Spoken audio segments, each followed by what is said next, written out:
There are those who say that in this particular region of Massachusetts, there are acutely paranormal happenings, and that you might have to be obtuse to ignore them, and that nothing strange happens in isosceles, something about equilateral triangles. I'm Aiden Madison, welcome back to the Lore Lodge.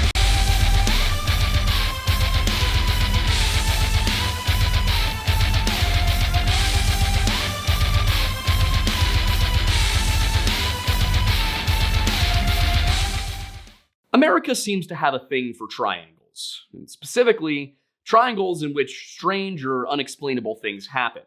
There's the famed Bermuda Triangle in the Atlantic Ocean, where ships and planes seem to vanish without a trace. There's also the Bennington Triangle in Vermont, where the same appears to happen, but to individuals who wander off out of sight for too long.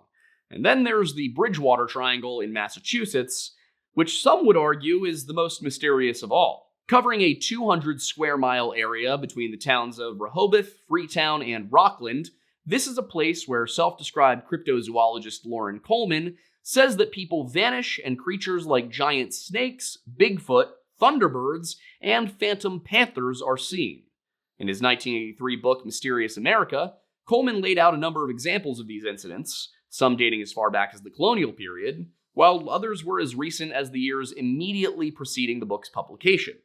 It was Coleman who coined the term Bridgewater Triangle all those years ago, and if the stories are to be believed, then the last 4 decades have only served to support his claims about this allegedly bizarre portion of New England. News articles from the 1990s speak of cult rituals and unsolved homicides in and around the triangle itself. UFO researchers describe unexplained aerial phenomena, and YouTube videos tell of people who disappeared within this region. As far as Coleman and others are concerned, the Bridgewater Triangle may actually be some sort of paranormal nexus, frequently referred to as a vortex in discussions of the topic. Why that is, nobody seems to be sure, but the author believes that it may have something to do with a wetland covering a wide swath of the region known as Hockomock Swamp.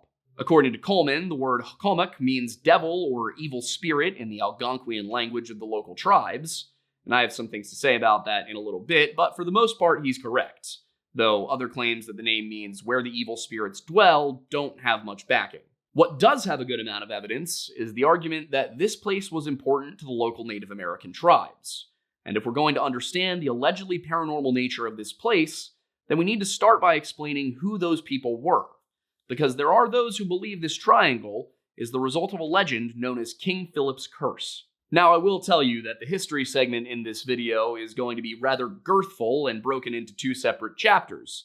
So, if you're only interested in the immediately relevant information, you can go ahead and skip the next one. But if you want to learn more about the Wampanoag, then you can just keep watching the video. I will also tell you that if you found yourself indulging in a certain habit that involves smoke, nicotine, clouds, or perhaps vapors, fume is a good alternative to that. Fume is an award-winning flavored air device that is designed to help you kick your bad habits by replacing them with something that is not bad. You see, the hardest part of breaking a habit is the breaking the habit part. And fume operates on the idea that rather than just trying to go cold turkey, you can take the thing that makes it a bad habit away and still continue doing the thing, thus tricking your brain into thinking that you haven't changed anything. It is a solid, high-quality product that feels like something from a bygone era. And what I mean in that is that it's made of wood and metal.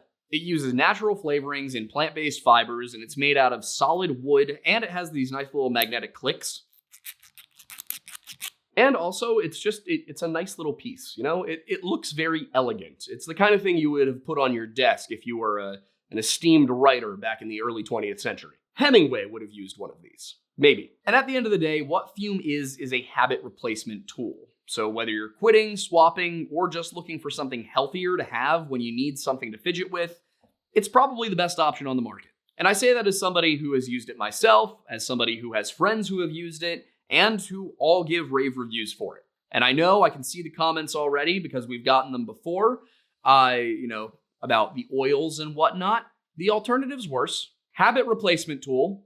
There is an alternative. This is better. So if you would like to give Fume a try, they are hooking up our viewers with a free topper when you order a journey pack. Just head to tryfume.com/lorelodge or scan the QR code on screen and use code LORELODGE at checkout.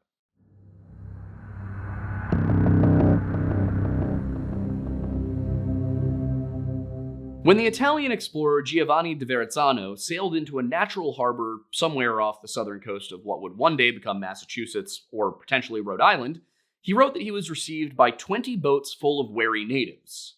It was 1524 AD, and the French-funded Verrazzano expedition had been working their way up the coast from their original arrival point at Cape Fear, North Carolina, where there appeared a new land which had never been seen before by any man, either ancient or modern.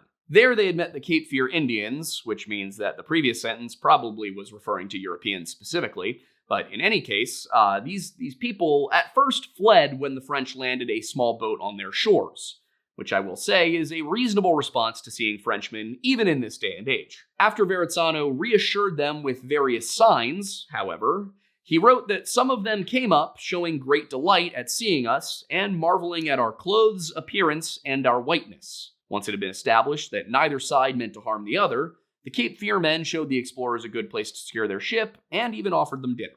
Verrazzano and his men ended up staying with the Cape Fear tribe for a short while before they once again set sail to the north, having been charged with surveying the unclaimed shores between French Newfoundland and Spanish Florida in search of a northern route to the Orient. Sometime into that portion of the voyage, they began to run low on water and looked for a place to make landfall in hopes of finding some. It's unclear exactly where they decided to go ashore for the second time, but wherever it was, the sea along the coast was churned up by enormous waves because of the open beach, and so it was impossible to put anyone ashore without endangering the boat. Thankfully, Verrazzano wrote, there were people watching them from the shoreline, making various friendly signs and beckoning us ashore, and he hoped that they might find these strangers as helpful as those they'd encountered previously. To that end, they opted to choose the best swimmer among them, give him a package of trinkets, and send him off from as close to land as they could get. They took him as far as they could in a rowboat before he leapt into the sea and began paddling towards the beach. Unfortunately, the swimmer lost his nerve after making it within just 8 yards of the shoreline, where a group of men reportedly looked on in curiosity. Rather than making his way onto the sand, the young man threw the bells, mirrors, and other trifles onto the beach and attempted to swim back, only for the waves to yeet him ashore in spite of his efforts. And what followed was described by the captain of the expedition as a magnificent deed. By the time the swimmer hit the sand, he was reportedly half dead, and seeing this, the native people immediately ran up, took him by the head, legs, and arms, and carried him some distance away, as the man screamed in utter terror. The natives, on the other hand, did everything in their power to reassure the sailor that they meant him no harm. They then placed him on the ground in the sun at the foot of a small hill, and made gestures of great admiration. In reality, they were probably triaging him because the very next thing they did was strip off his wet clothes and build a fire beside him in order to warm him up, though apparently the man misunderstood and thought that they were going to roast him for food. To be fair, given what the Magellan expedition had seen in South America just a few years prior, I understand his concern. In any case, it soon became clear that these people were not trying to eat him, and once he felt well enough to return to his ship, these men assisted him in getting him to the water before they withdrew to a high hill and stood watching him until he was in the boat. Once back on board Verrazzano's ship, La Dauphine, the sailor was asked what he'd learned from his rescuers. He described them as being darker in color, with glossy skin and of medium height, much like those they had met at Cape Fear. They differed, however, in that their faces were more clear-cut, their body and other limbs much more delicate and less powerful, and he believed them to be more quick-witted than those they'd encountered further south. While that is a rather vague description, he was right to say that these people were noticeably different, based on the measurement of 150 leagues between this landing place and their later landing place in New York Bay. This incident likely took place in the Outer Banks area, meaning that the people who helped the explorers were probably relatives of the Croatoan or Secatan people, members of the Carolina Algonquian group, and unrelated to the potentially Eastern Siouan Cape Fear tribe. Verrazzano, however, thought that he had found the entrance to the Pacific Ocean, and that rounding into Pamlico Sound would bring him to China. The problem was that they simply couldn't find a place to do that, and instead continued north, making their next landfall some 50 leagues or 150 miles to the north. And you may be asking yourself, if you're familiar with the Outer Banks, how did they manage to miss the entrance to Pamlico Sound? And I would counter by informing you that they also missed the entrance to the Chesapeake Bay and the mouth of the Delaware River. So the answer, it seems, would be that they simply were not all that observant. That, or for some reason, Verrazzano really didn't want to go to China, despite that being his job. In any case, when they landed this 50 leagues north of what appears to have been Pamlico Sound, they ran into some people who were more fearful of them. According to Verrazzano, the exploratory expedition landed some 20 men and went about 6 miles inland, but found that the inhabitants fled when they approached. They eventually found an old woman and a young woman hiding in the woods with a group of small children, all of whom panicked, but calmed down when Verrazzano's men offered them food, all except for the younger woman, who angrily threw anything she was given onto the ground. And in something that's a bit of a black mark on an otherwise rather positive story, Verrazzano did attempt to take the young woman and one of the male children back to the ship in order to bring them to France, but after the young woman resisted, they decided to just take the boy and leave her behind. It's not clear precisely why they did this, or how much consent they had to take the boy, and there are no further details about the encounter. But based on the region, these were likely members of the Chesapeake, or another one of the tribes within the early Powhatan Confederacy. In any case, they departed from that area and sailed approximately 100 leagues to the north, where they eventually came to a natural harbor in New York Bay. They found this to be a very well-populated area, with somewhere around 30 boats flitting about the bay, with innumerable people aboard who were crossing from one side to the other in order to see them. These people, dressed in garments adorned with brightly colored bird feathers, were very likely the Munsee Lenape, who greeted the newcomers joyfully and uttering loud cries of wonderment, and directed the explorer and his men on where best to beach their boat. Unfortunately, an unfavorable wind blew in within hours of their arrival, and they were forced to return to their ships before they could learn anything from their hosts, such as if they had any of the valuable metals sought by the European courts and consumers. Following their departure, they headed east along the coast until they came to a natural harbor at modern-day Narragansett Bay, where they laid anchor and prepared to ride out some kind of a storm. But then, the strangers approached. One day before we entered the harbor with the ship, when we were lying at anchor 1 league out to sea because of unfavorable weather, Verrazzano wrote, they came out to the ship with a great number of their boats. They had painted and decorated their faces with various colors, showing us that it was a sign of happiness. They brought us some of their food and showed us by signs where we should anchor in the port for the ship's safety, and then accompanied us all the way until we dropped anchor. Soon after that, they welcomed several of the Indians onto the ships, including 2 kings who Verrazzano wrote were as beautiful of stature and build as I can possibly describe. One was older, around 40, while the other was somehow able to explain that he was exactly 29 years old. The older man had on his naked body a stag skin, the explorer continued, skillfully worked like damask with various embroideries. The head was bare, the hair tied back with various bands, and around the neck hung a wide chain decorated with many colored stones. The younger man was dressed similarly, though perhaps less regally. These were the kings of the Wampanoag, yet another of the eastern Algonquian tribes which dominated the Atlantic seaboard of North America from the Chesapeake to the Gulf of St. Lawrence. And while they were in that moment without animosity, it would not remain that way forever.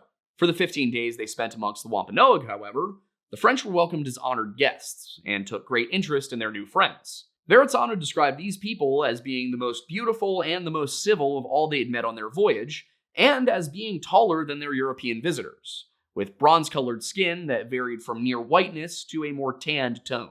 Their black hair was kept long, very well maintained and decorated, and their eyes held a distinctive alertness. As for their temperament, the Italian described them as sweet and gentle, much like the manner of the ancients. The men, he said, were well-built and well-proportioned, while the women were beautiful in appearance as they were gracious in their mannerisms. Both sexes were described to wear stag-skin robes or dresses with embroidered patterns, and some of them wore lynx skins over their arms as well. These were believed to be the more wealthy of the tribe. The men had no beards or mustaches, which appears to be what they meant by saying their heads were bare, and they wore their hair in ornamented braids which hung down over their chests. Women, on the other hand, wore their hair down in similar braids if unwed, but if they were married, then they would keep their hair up in other sorts of arrangements. The Wampanoag also had jewelry, and both sexes were described as wearing skillfully crafted earrings. Interestingly, however, they valued sheets of worked copper more than they cared for gold, which they actually found worthless. They do not value gold because of its color, Verrazzano explained, and rate blue and red above all other colors. They also didn't care for silk or steel, nor arms or iron, but rather what they prized most from the French were these trinkets. And this was quite the perfect situation for the Europeans, who had very little interest in copper, but placed a great deal of value in gold, and had bells and crystals to trade. Specifically, though, the Wampanoag did not care for the mirrors. They thought mirrors were silly. We made great friends with them, Verrazzano reported, and stayed there 15 days. They spent most of their time on their ships, but the Wampanoag would visit them every day, coming aboard their floating wooden castles and exchanging gifts and food. On trips to the interior, the explorer described traveling for 15 to 20 miles, and seeing land which he found as pleasant as he could possibly describe. He reported that it was suitable for every kind of cultivation, grain, wine, or oil, with fields that extended for 100 miles free of obstacles or even trees, and so fertile that any kind of seed would produce excellent crops. The villages which dotted this landscape were rather rudimentary, made up of circular houses made of bent saplings with straw mats for their floors, though Verrazzano attributed this not to a lack of civility or some sort of incompetence. Instead, he ascribed their choice of homes to their semi-nomadic lifestyle, which took them from one place to another according to the richness of the site and the season. Because they only needed to carry their straw mats with them, they could have new houses built in no time at all, wherever they needed them.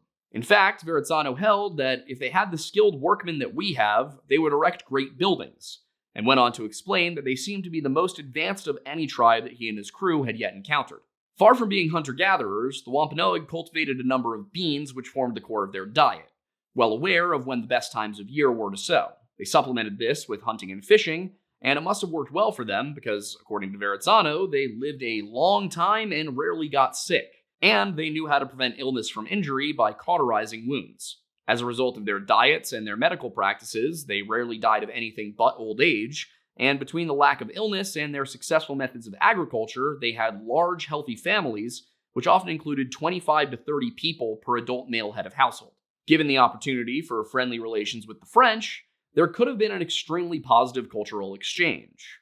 But that was not what would come to pass. The French would not settle Massachusetts, and men like Verrazzano would not lead the Massachusetts Bay Colony, and when the tensions grew too much to bear, it would mean war.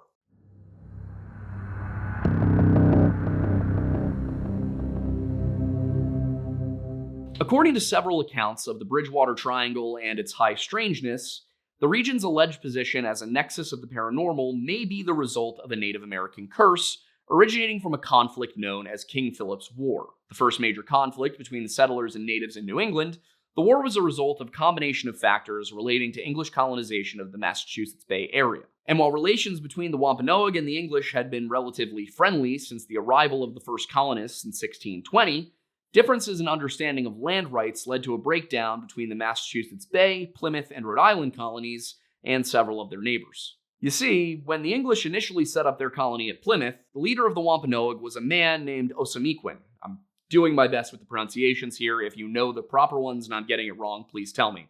Anyway, Osamequin had a problem. Between 1615 and 1619, an unidentified disease had spread through Wampanoag lands, killing many and leaving them vulnerable to tribal rivals, namely the Narragansetts. In an effort to offset this threat, Osamequin organized an alliance with the colonists.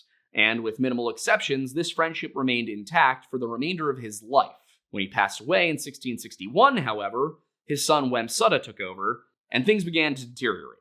There are a number of vague stories about Wamsutta's very short reign, but they all agree on one thing. He was accused by the English of plotting to attack them, questioned for several days, and then died as a result of a short illness.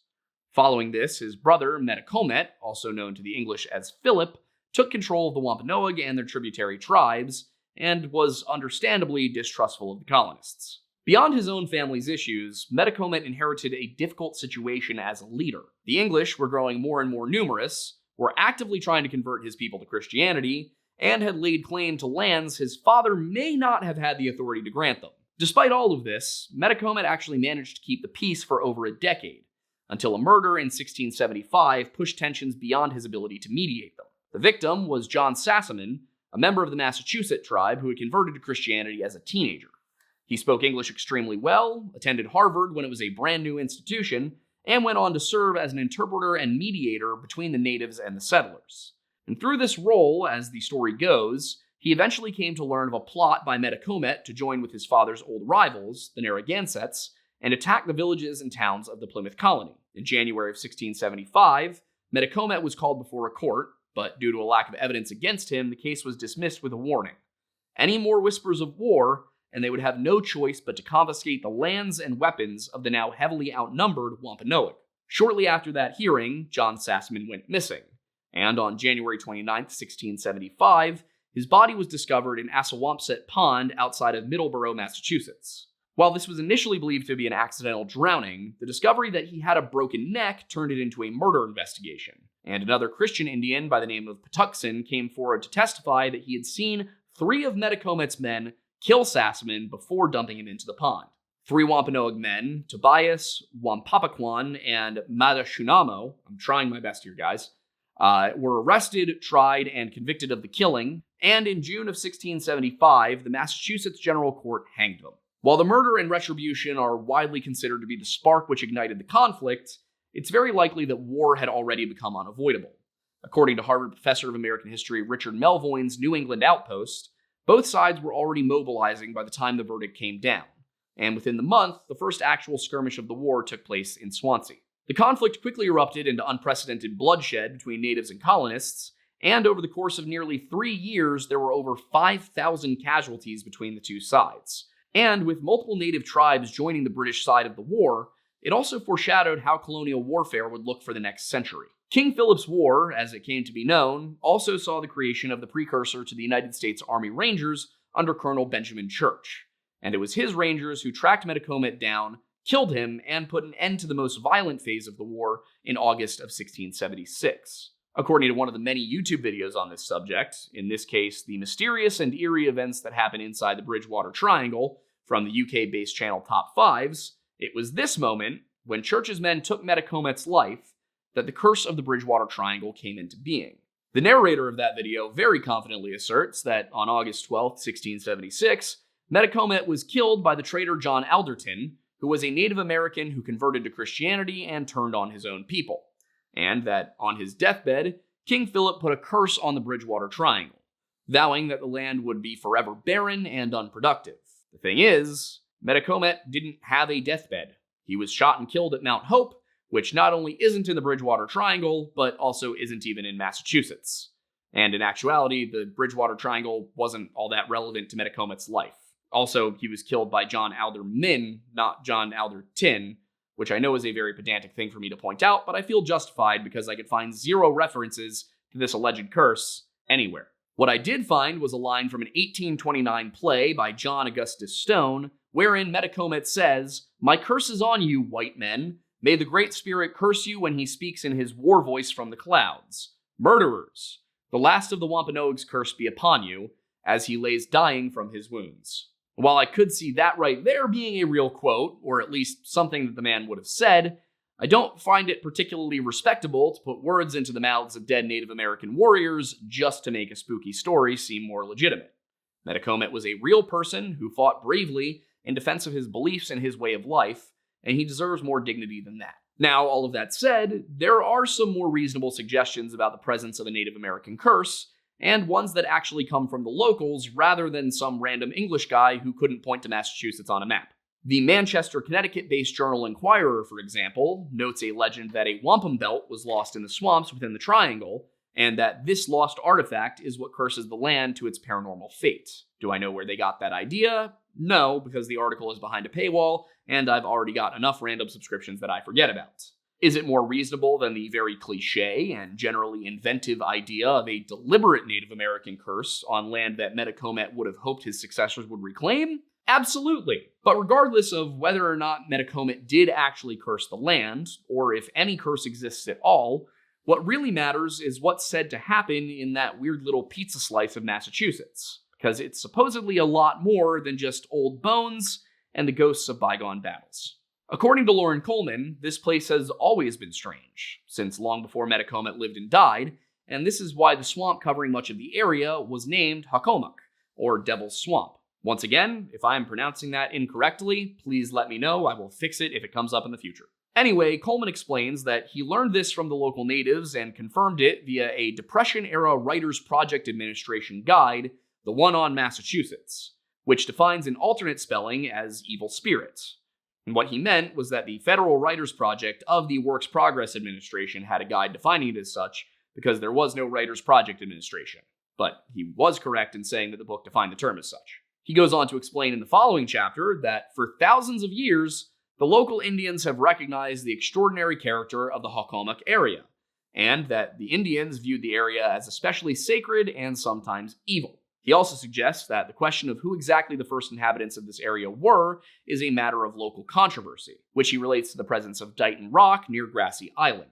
And what is the evidence for these rather extraordinary claims, you may ask? Well, Coleman was vague, to say the least. With regard to Dighton Rock, he writes that it is covered by a tangled pattern of carvings and hieroglyphics, which various national groups have interpreted in a manner which supports each group's contention that pilgrims or explorers of their nationality were the first to settle the area. Among these groups are the Egyptians, Portuguese, Vikings, and Phoenicians. Of course, only one of those groups got anywhere near New England prior to the 16th century, and we don't exactly have evidence that they landed anywhere west of Newfoundland. I will say that something in Verrazzano's writings caught my eye, that being the mention of a 50-league-long shoreline or sandbank east of Massachusetts, which sounds a lot like the Wonder Strands described in the Norse sagas, but that is far from proof of exploration. Looking at the thing, the most likely explanation would be that the markings, which are of uncertain age, were made by Native Americans. They don't look much like any Norse carvings I've come across, they certainly aren't hieroglyphs or Phoenician script, and they are just obviously not Portuguese. Furthermore, nobody can seem to agree on what exactly the markings look like, as just about every recreation features slight differences.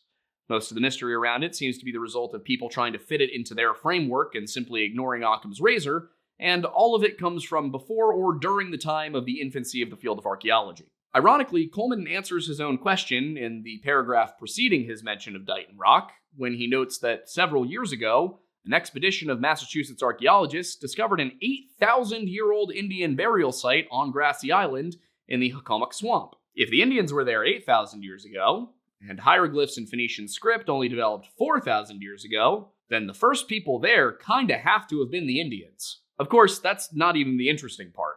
While he doesn't name the scientific team who found the site, nor the publication, nor even what university or organization funded the dig, he does say that when the graves were opened, the red ochre within the tombs allegedly bubbled and dissolved mysteriously, and every photograph taken of the site failed to develop. If you guessed that he wouldn't provide a source for that claim, then you would be correct. Thankfully, I do have some training in this area, so I did some digging. As it turns out, Coleman seems to have mixed up two separate digs, one between 1939 and 1942 at Grassy Island, and the other in 1946 at the Titicut site, both organized by the Massachusetts Archaeological Society. I will also point out that is not a few years, that is several decades, but that's not really the point here. These sites were approximately 10 miles apart, and neither one was distinctively a burial ground.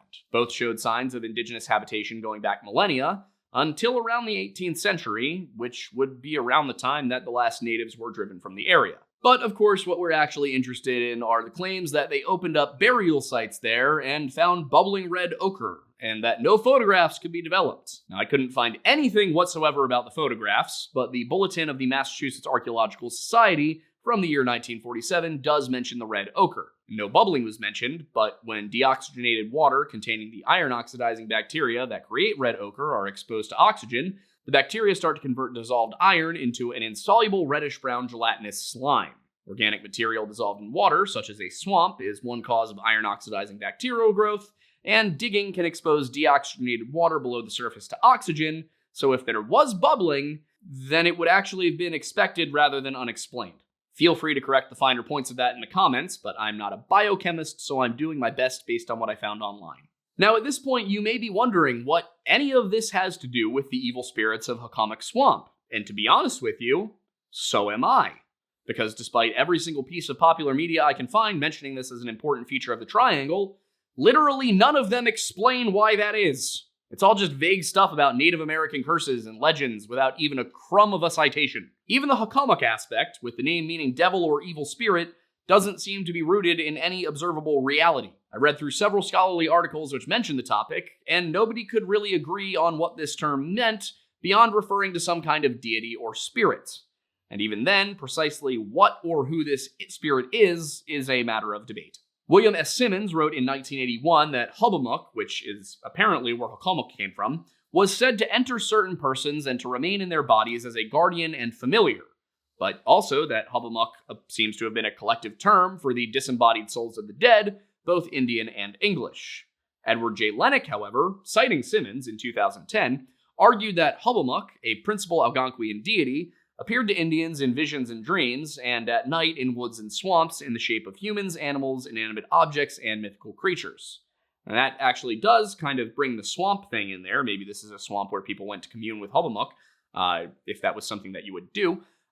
Anyway, before either of those articles even existed, the Journal of American Folklore proposed in 1899 that Hobomuk was a being who many times smites the Algonquians with incurable diseases, scares them with his apparitions and panic terrors, by reason of which they live in a wretched consternation. I could go on, but what I think really matters here is that Coleman clearly didn't know any of this, and was basically working off of hearsay when it came to the Native American folklore of the Bridgewater Triangle and its surroundings. Then again, the bulk of the stories about this area don't actually come from the natives, nor do they really involve them. The curses and the spirits just serve as one potential explanation for why this area may be a nexus for the paranormal occurrences which are said to plague the region, and Coleman, as well as others, have been considerably more detailed about those.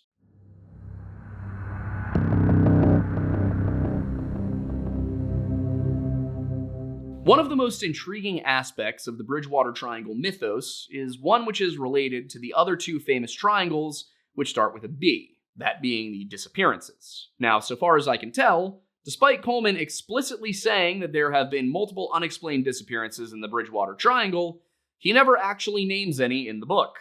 But you know who does? That's right, David Paulides. Allegedly. You see, to David's credit, I actually can't find any mention of a disappearance in or around the Bridgewater Triangle in Missing 411 Eastern United States. That aforementioned YouTube channel Top 5s, however, cites him in their section on the missing persons of the area. I will also, however, add in that in the New England chapter of Missing 411 Eastern United States, David Paulides includes cases from Delaware and Quebec, which are not in New England.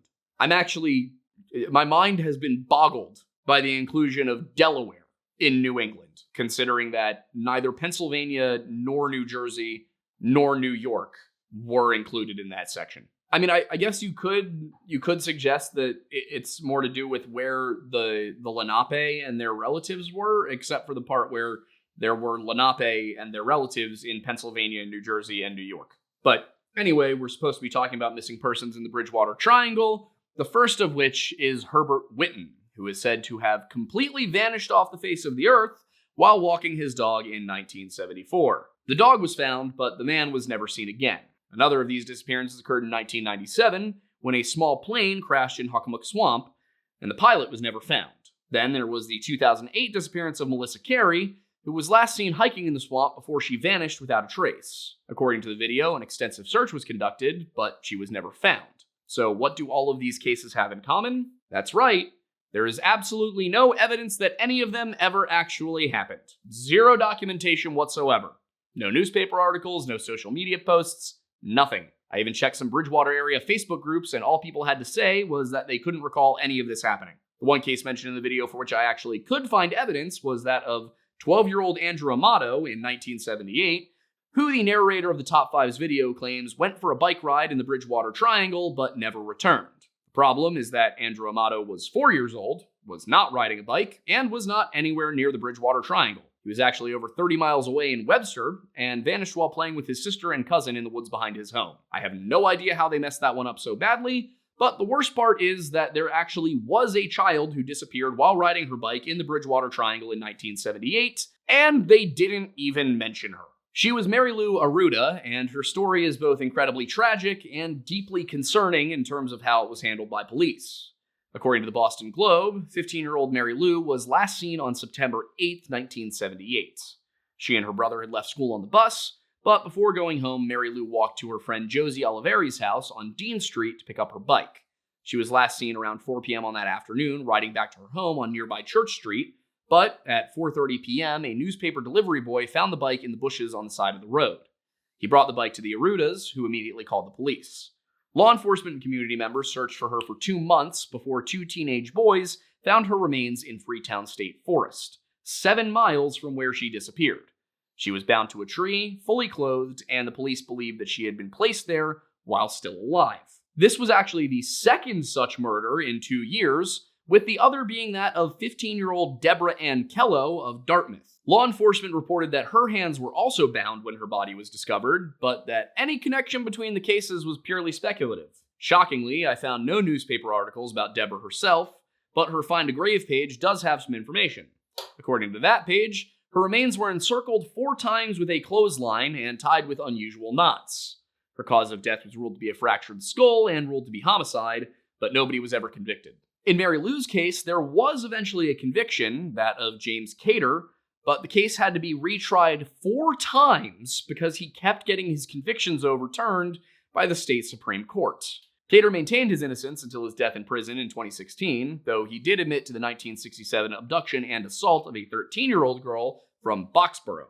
He had tied her to a tree, but she escaped and reported the attack, which led to him serving several years. I will say, looking at those 3 things, that is definitely a serial killer. Like, James Cater ended up dying in prison, like we said, but the fact that they never pegged that as a serial killer is wild to me. But anyway, nobody bothered mentioning those cases in the Bridgewater Triangle materials I found, probably because they were the wrong kind of interesting and didn't suggest paranormal activity, nor did any of them mention the Freetown satanic rituals of the late 1970s. Those weren't murders, to be fair, but you'd think they might be considered relevant to an area that Coleman insists is named after the devil himself. But no, the only cult mentioned in Mysterious America is the cult of Quetzalcoatl, which the author really only brought up as a way of talking about alleged sighting of giant snakes, which he referred to as, I'm not kidding when I say this, the Bigfoot of the reptile world.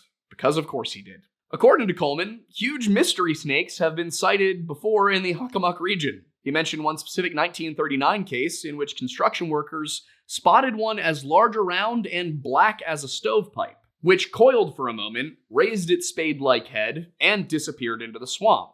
Without providing so much as a reference, he then said that local legends claim that a huge snake like this appears once every 7 years. And then he proceeded to not mention a single other case for the rest of the chapter. He did, however, mention other huge snakes, with examples such as a 5-foot-long black snake seen in New York in 1959, a 12-foot-long boa killed by a car in Virginia the same year, and a 7-foot boa found the following February in Quebec. You will note that none of these occurred in the Bridgewater Triangle, and all of those are actually pretty normal sizes for exotic pet snakes, which are frequently allowed to escape when they become too big to care for. Of course, there are other instances of animal-related phenomena mentioned, such as a 1972 lion hunt in Rehoboth, and Rehoboth actually is on the edge of the triangle, and there was in fact a lion hunt, but as the author himself notes, it was for a flesh-and-blood mountain lion. And that's not strange, nor is the black dog sighting mentioned in the following paragraph of the book. Described as a huge black killer dog spotted in Abington, Massachusetts, Coleman writes that it mauled 2 ponies to death before running off after being shot at by their owner.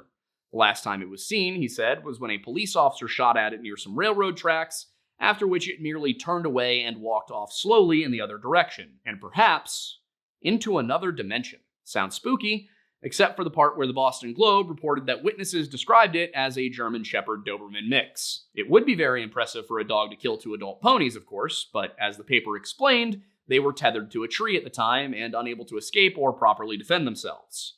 As for the aggression, hunger or rabies will do that to an animal. I also want to clarify that when I said it's not weird that they were hunting a mountain lion, I mean that mountain lions have been spotted all over the Northeast, even at times like right now when they officially don't exist here. Anyway, Coleman also says that Thunderbirds were sighted in the area, but provided no examples, before talking about everyone's favorite cryptid, Bigfoot. Allegedly, there were all kinds of sightings during the 1970s and 80s, which he admitted ranged from almost certain hoaxes to incidents involving eminently responsible witnesses and organized police hunts. Unfortunately, he didn't give a single source for any of the 5 examples given in the chapter, but I've been tracking down Big Feet in the news for years now thanks to David Politis. Coleman writes that in Bridgewater in 1970, heavily armed state and local police, along with a pack of hunting dogs, tracked what was reported to be a huge bear. Since the creature was not found, police were never certain what it really was. Although bears have not been seen in the Bridgewater area for many years, they are certain that whatever the creature was, it was not a hoax. This sounds like something straight out of Missing 411, and it's equally as misleading. Every article I can find about this incident clearly indicates that everyone believed this to be a bear, and that nobody was particularly surprised about that. Granted, it was described as a brown bear, which would be odd, but despite what Coleman said, which was they are certain that whatever the creature was, it was not a hoax, the police ultimately came to the conclusion that it was, in fact, a hoax. The next example actually appears to have been the same example because there's only one period in which bear sightings were mentioned in Bridgewater, The difference is that in this case, Coleman claims that people saw it walking on two legs, and that a police officer's bumper was lifted up by one. There was another series of sightings in 1973 and 1974, in which huge footprints were found by a dog racing track in Raynham. Allegedly, a night watchman reported a series of horrible screams and screeches that frightened him and upset the dogs, and authorities later found 15 to 18 foot prints in the snow, inch prints in the snow outside of the town. There was no mention of this in any papers, and Coleman cites his own interviews with local authorities. Next up was a sighting of a small red-haired chimpanzee-like ape seen on the shores of Lake Nipponicket in 1980, where two men reportedly saw it while canoeing, but upon going ashore to look for it, they couldn't find any trace of the thing. Once again, there are no sources besides the author's own alleged interviews, and no quotations from those interviews, nor even the names of the witnesses are provided. The final example came from outside the triangle, and Coleman himself acknowledged that it was almost certainly a hoax, before saying that previous sightings within the triangle, however, could not be dismissed as hoaxes. I would beg to differ. Altogether, that just about covers the things mentioned about the triangle in Coleman's book. He isn't the only one to describe the strange happenings, of course, but most of the other books on the topic just cite him anyway, or make similarly unproven claims.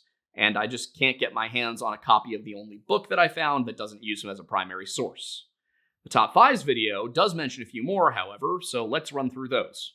First up is the Devil's Footprint, which Top 5s describes as a mysterious indentation in a rock near the town of Norton.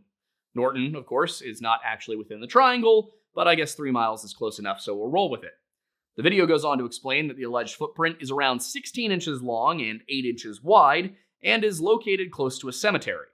Supposedly, it was made by the devil himself after he made a deal to help a Native American tribe win the war against the Europeans in exchange for their souls. I don't think I need to tell you how incredibly vague that is. It's also not the only devil's footprint in Massachusetts, with the other being across the street from a church in Ipswich, but that's not the one in question here. As for the one in Norton, which Top 5s claims is both near a cemetery and also in an inaccessible location, it has absolutely nothing to do with Native Americans and is actually right next to the parking lot of the J.C. Solomonese Elementary School. In reality, the story is associated with the Leonard family, with George Leonard being suspected of dealing with the devil in order to acquire his wealth. And as the story goes, after George's death in 1716, his body was placed in an upstairs room of the family's mansion. Late that night, his wife heard a strange noise coming from the room and ran in to find Satan himself. He snatched the body from the bed, leapt out the nearest window, and landed on a large rock nearby. This impact created the footprint, and both the devil and his quarry were never seen again. There is a good blog post about it from Wicked Yankee, which shows up quickly in Google search results if you're interested in a more in-depth look at it, but for our purposes, I think we just need to show you this picture. That is, not 16 inches long, or 8 inches wide. Is it a weird formation that looks like a boot print? Yes. Are there a billion more likely explanations than Satan jumped out of a window? Also yes, such as natural erosion or use as a grinding pit. It is a fun local legend, though. The next portion of that video goes over the red-headed hitchhiker of Route 44 in Rehoboth, which does seem like a spooky, ghostly apparition. According to Top 5s, the apparition manifests as a hitchhiker with fiery red hair, dressed in jeans, and a flannel shirt. He asks for a ride, as hitchhikers do, but then while in the car, the empty-eyed man launches into a loud and terrifying yelling or laughing fit before disappearing without a trace from their cars. Now, according to the actually local spooky South Coast team, the first written record of this apparition comes from the 1994 book The New England Ghost Files by Charles Turek Robinson.